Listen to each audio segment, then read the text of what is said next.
Agradeço a Deus novamente a oportunidade para estar ministrando a palavra do Senhor.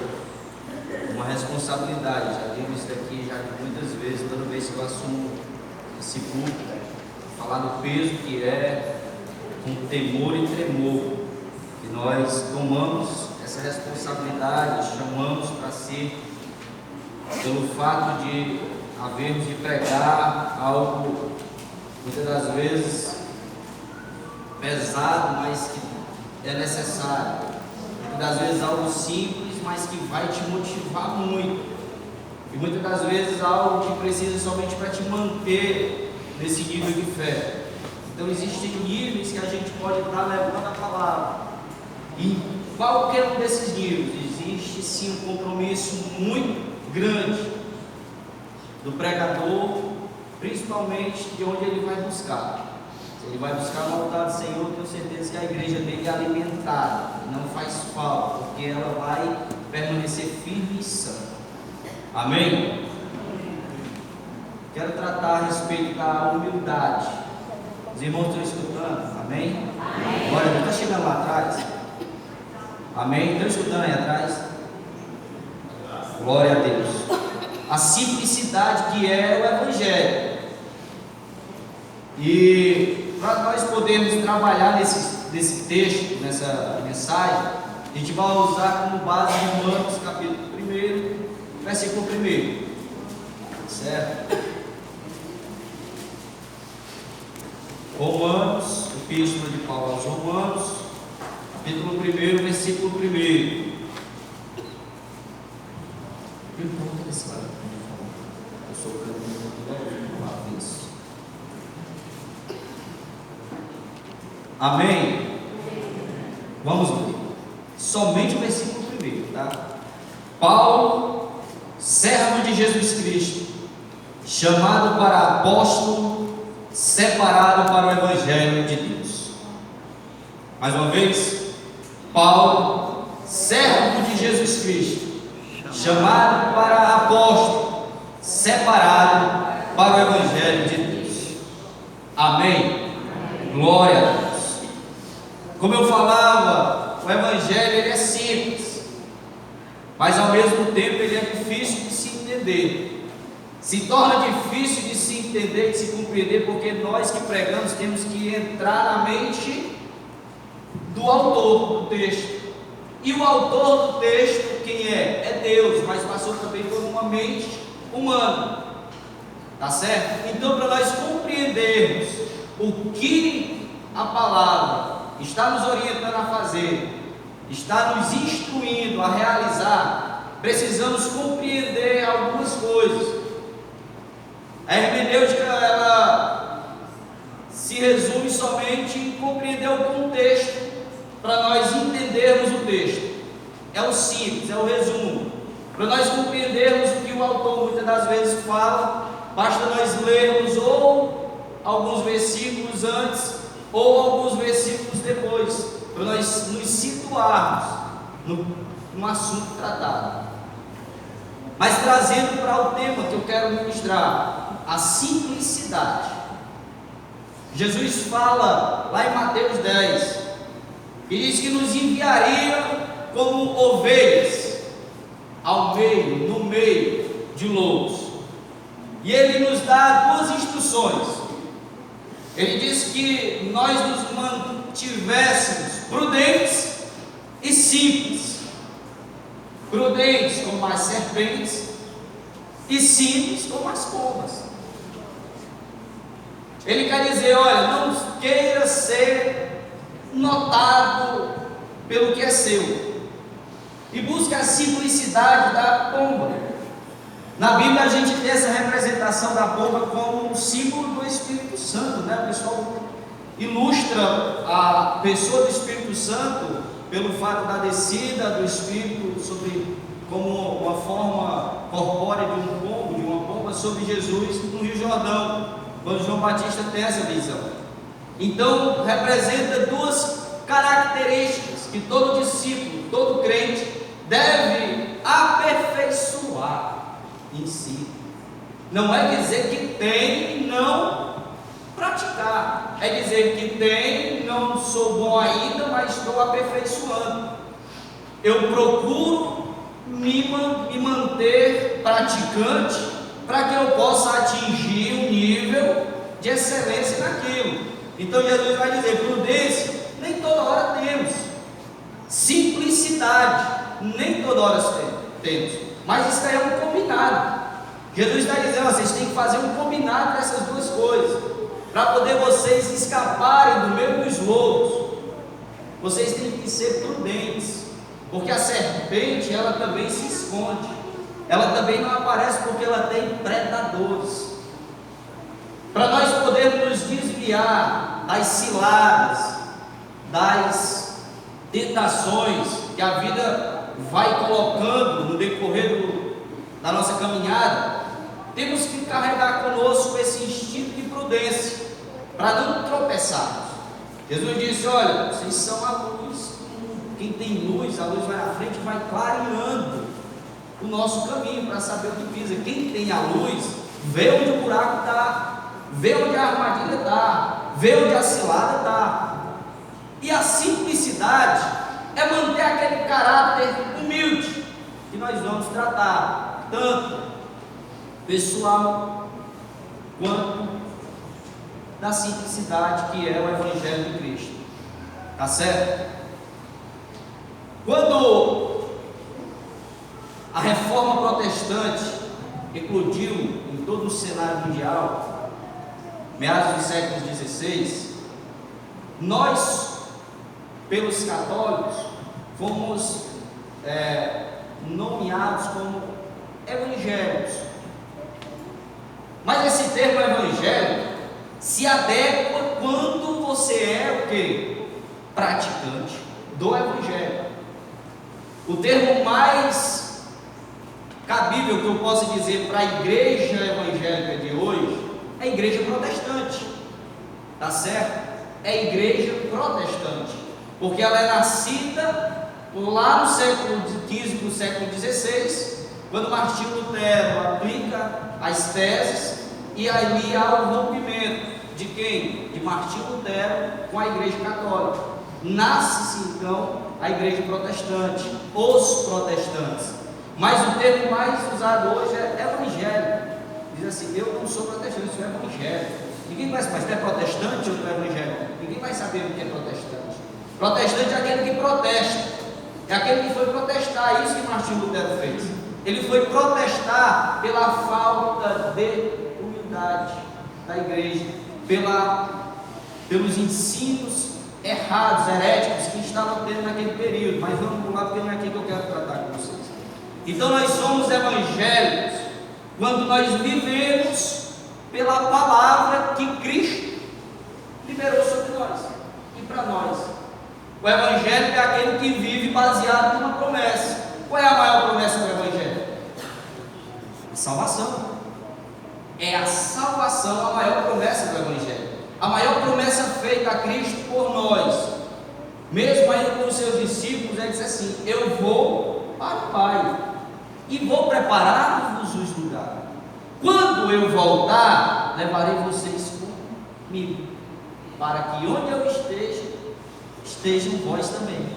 Essa é a maior promessa que Jesus fez no evangelho: é arrancar o povo daqui da terra e levar para o céu.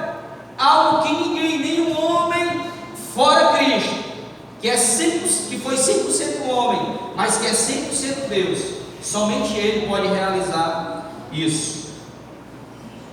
E a maior mensagem, a maior simplicidade que nós podemos tirar de uma mensagem evangelística foi aquela que Jesus comissionou: ide e pregai, dizendo, arrependei-vos. A Bíblia vai me acompanhando, sabe até dizer: arrependei-vos, pois é chegado o reino de Deus. Essa foi a mensagem que Jesus deu para os discípulos.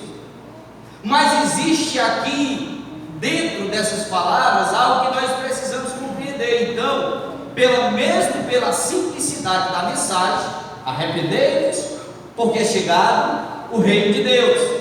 Eu tenho que entender o que é arrependimento, eu tenho que entender que é o reino de Deus. Eu tenho que entender o que é crer para ser salvo.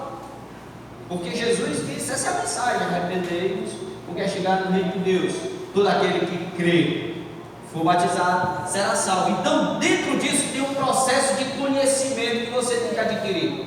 A mensagem ela pode se tornar difícil quando a pessoa que está passando dificulta ela para o seu entendimento, mas ela é simples. Arrependei-vos, porque é chegado o reino de Deus.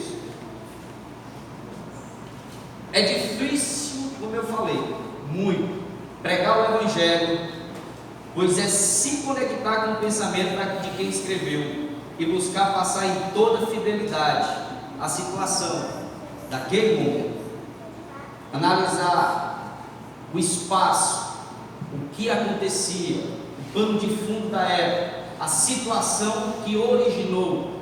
Então existem vários fatores para nós entendermos o texto e aplicarmos corretamente, tanto para podermos tirar uma melhor compreensão, como para podermos tirar uma melhor aplicação pessoal. Isso exige de nós que pregamos e de nós que lemos, porque não adianta somente ouvir, tem que também entender e praticar. Isso que é a corrente perfeita da mensagem de Deus: ouvir, compreender e pôr em prática. Ouvir, compreender e pôr em prática. Mas vamos falar. Paulo começa a epístola aos Romanos com a maior introdução de todas as outras cartas. Mas ele vai começar dizendo, olha a forma com que ele começa. Paulo, ele se apresenta, dá o nome, servo de Jesus Cristo. Ele se coloca, mesmo sendo. Quem conhece a história de Paulo? Amém? Mas ninguém conhece não, vou ter que contar. Quem era Paulo? Paulo, que é o mesmo Saulo. Saulo, que é o mesmo Paulo. Paulo é o seu nome pela sua cidadania romana. Saulo é o nome dele, que é derivado da mesma palavra Saul. E ele é também descendente da mesma tribo, de Benjamim. Esse Paulo, no capítulo 9 de Atos, vai narrar toda a sua conversão. Diz que esse rapaz toma uma ordem dada através de uma carta pelos sacerdotes, pelos grupos religiosos da época, e vai até a cidade de Damasco. Para quê? Para prender e matar cristãos, porque a religião, como eles denominavam, a seita do Nazareno, estava se expandindo, e eles precisavam que colocar um freio, e ninguém mais sanguinário naquele momento do que Paulo. Paulo representa bem Saul, deriva do mesmo nome, Saul, Saulo. Saul, perseguidor de Davi. Davi, que na geração é pai de quem? De Jesus. Jesus da descendência de Davi, Saulo da descendência de Saul. Saul perseguiu Davi. Davi não foi destruído, derrotado por Saul. Paulo, quando vai no caminho de Damasco, Jesus lhe aparece numa luz e diz o que? Saulo, Saulo. Por quê? Lembra? Não dá para juntar? Saul perseguindo constantemente Davi. Os livros de Samuel narram muito bem essa história. Saul constantemente perseguindo Davi para o matar. Qual era o intuito de Paulo? Matar, destruir a igreja. E a igreja, o próprio Paulo, depois de convertido, vai escrever que ela é o quê? O corpo de Cristo. Saulo, Saulo, porque me persegue. Mas quem é esse Paulo? Paulo hebreu de hebreus. Paulo é da tribo de Benjamim. Paulo, ele é fariseu, uma das maiores, pode-se dizer assim, não era a maior autoridade, mas era sim uma das maiores honras que um homem poderia ter naquele período, porque ele tinha livre acesso a qualquer lugar, porque ele passava e era respeitado, porque ele falava, dava voz de prisão e vinha a guarda e prendia, porque ele dizia que era uma coisa e era, mesmo errado. Todos se lembram dos ensinos dos fariseus. Jesus diz: fariseus hipócritas, que ensinam, põem carga no povo, mas não quer mover com o dedo. Então, ou se manter naquela posição de fariseu, trazia aqueles homens algo de benefício, e esse Paulo tinha esse benefício. Por isso que ele tem a liberdade de entrar nas sinagogas, fechar as igrejas, açoitar o povo, conduzi-los para a prisão, condenar outros à morte. O texto de Atos vai dizer que ele consentiu na morte de Estevão. Então ele pode se dizer, interpretar que ele diz, pode ter sido ele que diga mata, pode matar. Então existia, queira ou não, na mão daquela pessoa um poder. E poder, eu preguei aqui uma vez, que sem sabedoria ele é utilizado de forma errada. Poder, não adianta, vamos puxar um pouquinho daquele livro que eu preguei. Poder sem sabedoria me leva a fazer coisas que serão catástrofes, que serão coisas que repercutirão para o resto do mundo, cairá na história. Hitler teve um dos maiores poderios nas mãos, destruiu 6 milhões de judeus e acabou com toda uma Europa ocidental. Então, poder sem sabedoria vai ser utilizado de forma errada e pode gerar grandes prejuízos. Nas mãos de Paulo, esse poder, glória a Deus, foi interrompido. Por quê? Porque Deus já tinha algo planejado, porque Deus já tinha algo a fazer. Esse mesmo Paulo, quando vai no caminho de Damasco, Jesus lhe aparece e diz: Saulo, Saulo, por que me persegues? O que é que acontece? Jesus, quando o camarada se irrita muito com o crente, entenda isso, ele vai fazer igual ele foi expulsado. Toda vez que Paulo ia para o templo, estava lá Pedro, Tiago e João. Quando Paulo saía do templo, estava lá um monte de gente pregando Cristo, um monte de crente evangelizando em Jerusalém. É aquele tipo de cara que diz: eu não gosto de crente. Aí Deus coloca um crente no trabalho dele, para trabalhar do lado dele. O camarada diz: eu não gosto de crente. A casa do lado dele desocupa, vai morar um casal de crente. É aquele camarada que diz: eu não gosto, eu odeio crente. Aí ele tem uma filha ou um filho, ou o filho ou a filha vai casar com um crente. Aí ele vai se converter e ganhar um filho dele para Jesus, que depois lá na frente vai ganhar ele para Jesus. Paulo é esse tipo de gente. Paulo era esse tipo de pessoa que odiava crente, matava crente, não queria crente por perto. Aí Jesus fez o quê? Cercou ele de crente. Depois que Jesus cercou ele de crente, Jesus se encontra com ele no caminho de Damasco, derruba ele do cavalo e cega ele. Por que Jesus derruba? Jesus derruba para poder levantar, porque Jesus não vai usar ninguém, o camarada se achando: eu estou aqui porque eu cheguei aqui com minhas próprias contas e risco, porque eu tenho, porque eu sei, porque eu sou. Não, Jesus derrubou e cegou. Cegou para quê? Para Paulo não depender da sua própria visão. Jesus disse assim: agora tu vai ver do jeito que eu quero ver, tu vai enxergar do jeito que eu enxergo. O diálogo acontece e Jesus vai dizer assim: Paulo, por que te persegue? Qual é a primeira resposta que Paulo dá? Quem é Senhor? Quem é Senhor? Já reconhece que há alguém superior a ele, porque mesmo com toda a sua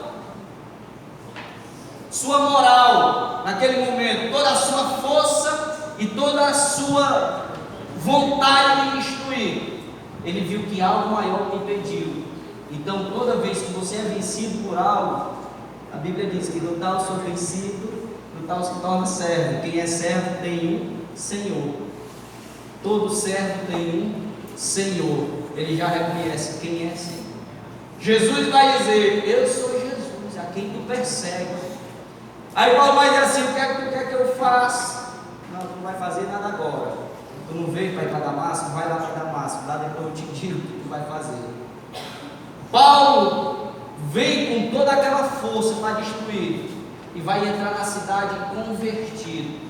E é aí onde começa o capítulo 1 e o versículo 1 de Romanos na vida de Paulo, quando ele vai entender a superioridade de Cristo, a sua morte, dentro agora da convicção da sua ressurreição, porque Paulo sabia que Jesus havia morrido, mas não acreditava pela pregação de Pedro, Tiago, João e dos demais discípulos e de todos os crentes da época que Jesus havia ressuscitado. Então Paulo agora tem esse encontro com a pessoa de Jesus, e aí se dá a conversão de Paulo, e vamos entender uma conversão genuína, que gerou mudança, que gerou transformação, porque somente quando nós ouvimos Cristo, ou sentimos Ele agindo e operando, fazendo com que as nossas próprias forças se vá para dar lugar a toda a força que Ele pode trabalhar em nós, aí nós dizemos: Senhor, isso aqui não é minha capacidade, é a Tua força agindo através da minha vida para fazer essas coisas, porque eu sozinho não poderia fazer. É isso que Paulo sente, entende e abraça. É isso que Paulo vê.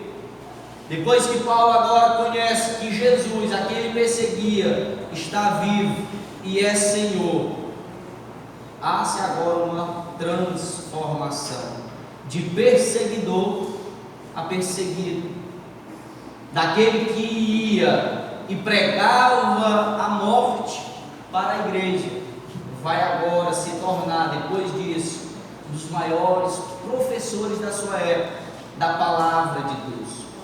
Mas quem é Paulo? Continua essa pergunta, para ele se denominar com nome e dizer servo de Jesus Cristo, porque colocar ali esse adjetivo de servo, tem que ser servo. Paulo, a partir de então, se submete, e ele entra na cidade e começa a fazer conforme ele diz no texto. O Senhor me falou que viria um tal de Ananias, colocaria as mãos sobre mim e eu recobraria a visão. E assim aconteceu, porque agora, a partir de então, Deus começa a se manifestar através da vida de Paulo. Deus só se manifesta na vida daqueles que abraçam a condição de servo. Pastor Gênesis pregou aqui no dia: a escada de Deus é para baixo. Paulo estava aqui no cavalo, teve que cair, descer, ficar cego para poder ver. Ixi, olha aí. Paulo teve que ficar cego para poder ver. Paulo teve que ficar cego para poder entender o que era que Deus queria fazer. Vamos lá. Paulo reconhece a soberania de Cristo. Estou terminando. Isso o pastor que era 3 horas. Pastor, quanto tempo eu preciso? 3 horas. Se soltar a corda, eu vou embora. Então Paulo agora se vê na condição de servo. E para ser servo, tem que ser primeiro obediente. A primeira condição do servo é ser obediente a quem? A um Senhor que está agora sobre a sua vida, sobre a sua guarda, sobre a sua condição. Eu sou o Senhor, eu sou o escravo do meu patrão. Se ele não pagar meu salário, meu amigo, eu vou ficar dependente naquilo que eu estou sendo escravo dele. Porque se ele não me der meu salário no final do mês, eu não vou conseguir pagar minha conta. Enquanto eu estou com ele, eu tenho que fazer o que ele manda. Eu tenho que trabalhar para cobrir o que Ele está me pagando com trabalho, com serviços prestados. Assim é no Evangelho. Se nós temos o Evangelho, ele é classificado assim, vou fazer vocês compreenderem melhor.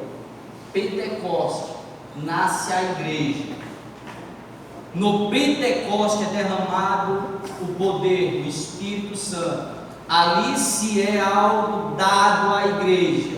Mas nós só vamos compreender agora a nossa dívida em Romanos. Nós só vamos compreender a nossa dívida do que nós recebemos no Pentecoste em Romanos. Porque Paulo vai dizer que nós somos servos de Cristo. No Pentecoste, nós recebemos o poder otorgado de Deus sobre nós. E em Romanos, nós passamos a entender que recebendo esse poder, temos uma dívida. E quem tem dívida, tem que pagar. E nós vamos pagar como? Obedecendo. Mas esse obedecer e esse poder, e tudo isso que está enlaçado nesse conjunto, se existe uma disposição, que é a nossa, tá certo? O Evangelho chama para enviar. Paulo vai, Jesus aparece, agora Deus fala com ele.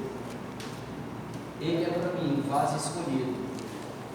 E ele vai ver o quanto é bom, o quanto vale a pena, o quanto é prazeroso sofrer pelo meu nome.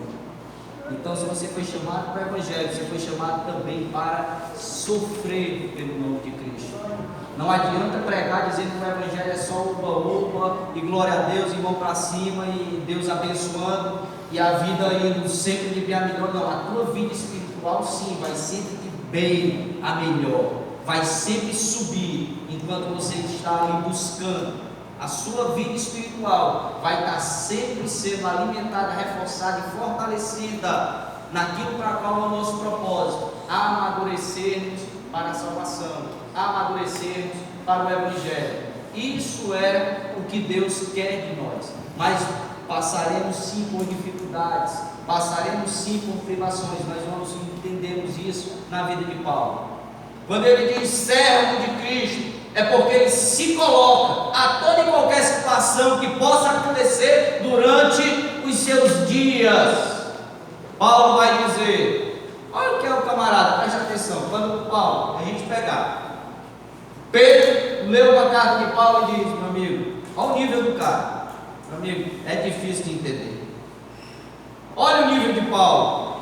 Paulo discute com alguns oficiais romanos a respeito de sua prisão e o porquê dele estar preso. Quando os camaradas não têm mais argumento para questionar com ele, ele diz assim: com vocês eu não falo mais, eu quero ir até César. Não tinha advogado que o defendesse, ele mesmo se colocava a sua defesa. Então, o nível de entendimento de Paulo, o nível intelectual de Paulo, colocaria em qualquer outra condição melhor do que de pregador do Evangelho naquele tempo. Mas Paulo entende o que ele viu, compreende então o chamado e apostolado. Paulo, servo de Deus, servo de Jesus Cristo, chamado para apóstolo. Apóstolo é o que? Enviado. Paulo, chamado para ser enviado. Paulo entende que chamado para a vida dele foi Jesus quando chamou e o comissionou. Quando Deus disse assim: vem aqui Moisés, que depois eu vou te enviar. Isaías, quando veio a Deus, Deus disse assim: quem eu enviarei? Eis-me aqui, Senhor. Todo grande homem de Deus, todo grande profeta de Deus, antes do seu comissionamento, tem o seu chamado. E dentro do seu chamado tem uma grande visão ou uma grande revelação daquilo que Deus vai realizar. Todo grande homem de Deus tem dentro do seu chamado, entenda, uma grande visão daquilo que Deus vai fazer através da vida dele. Isaías, quando é chamado, e vê o trono de Deus, ele vai pregar o quê? Ele vai pregar o Filho de Deus agora que vai vir, é anunciado. Jeremias, no dia que tu ainda é uma criança, porque onde eu te mandar você irá, o que eu te mandar dizer tu vai falar. É assim. E o que é que Jeremias prega? Qual é a mensagem de Jeremias? Jerusalém vai ser destruída e levado cativo todos os seus filhos. Essa é a mensagem de Jeremias. É a síntese do que é o foco, o alvo principal daquela mensagem. Ezequiel, quando está na beira do rio Quebar, ele olha e vê uma visão do céu e um homem, e parecia um dos filhos de Deus, e ele diz: olha, eu vejo duas rodas, uma gira para um lado, outra gira para o outro. Onde o Espírito vai, ela vai também. E qual é a mensagem de Ezequiel? Sempre se tem uma mensagem grande e poderosa para trazer mudança para a vida de alguém. Ezequiel vai dizer: Israel é uma casa rebelde. Eu não vou mais castigar o filho por causa dos pais. Um tempo novo vai surgir na vida de Israel e um renovo virá. Joel vai profetizar quase o mesmo, porque Israel sempre vai estar numa condição de humilhação, e sempre a mensagem veio de forma mais simples, de pessoas simples, que ninguém dava nada. De onde menos se esperava, Deus levantava um profeta. De onde menos se esperava, Deus estava levantando um profeta. Elias vai passando e Deus diz: olha, joga a capa sobre Eliseu, porque ele vai te suceder. Aí Eliseu vai, quando desenrola todo o processo: meu Deus do céu, quero porção dobrada do teu espírito. Aí Elias faz um propósito com ele lá. Quem foi Elias e quem foi Eliseu? Jesus vai dizer: olha, João Batista, sim, era Elias que era para mim. Mas sempre tem um maior, porque Jesus depois vai dizer: vocês estão tanto babando Elias aí, eu digo que nasci de mulher, não tinha ninguém maior que João Batista. Mas sempre é nessa condição. Deus usa pessoas humildes para condições e planos grandes. Coloca a pessoa naquela condição, os outros vão achando que ele já é o cara. Deus sempre diz: ele não é, o cara maior. Assim somos nós, quando não abraçamos essa simplicidade que Deus requer. Deus corta, traz outro, levanta outro aí, levanta o Alisson lá agora, levanta o Júnior, levanta o Luiz. Sim, é dessa forma. Por que que Paulo se manteve até o fim do seu ministério? Quando Paulo vai instruir, eu tenho algumas coisas escritas sobre Paulo, e a gente vai estudar e acha interessante. Quando Paulo vai instruir, Paulo não tem a sua instrução como algo que vá apagar a necessidade da instrução também dada pelo Espírito Santo. A sua instrução natural, ele diz: não, a minha instrução natural, por causa da moral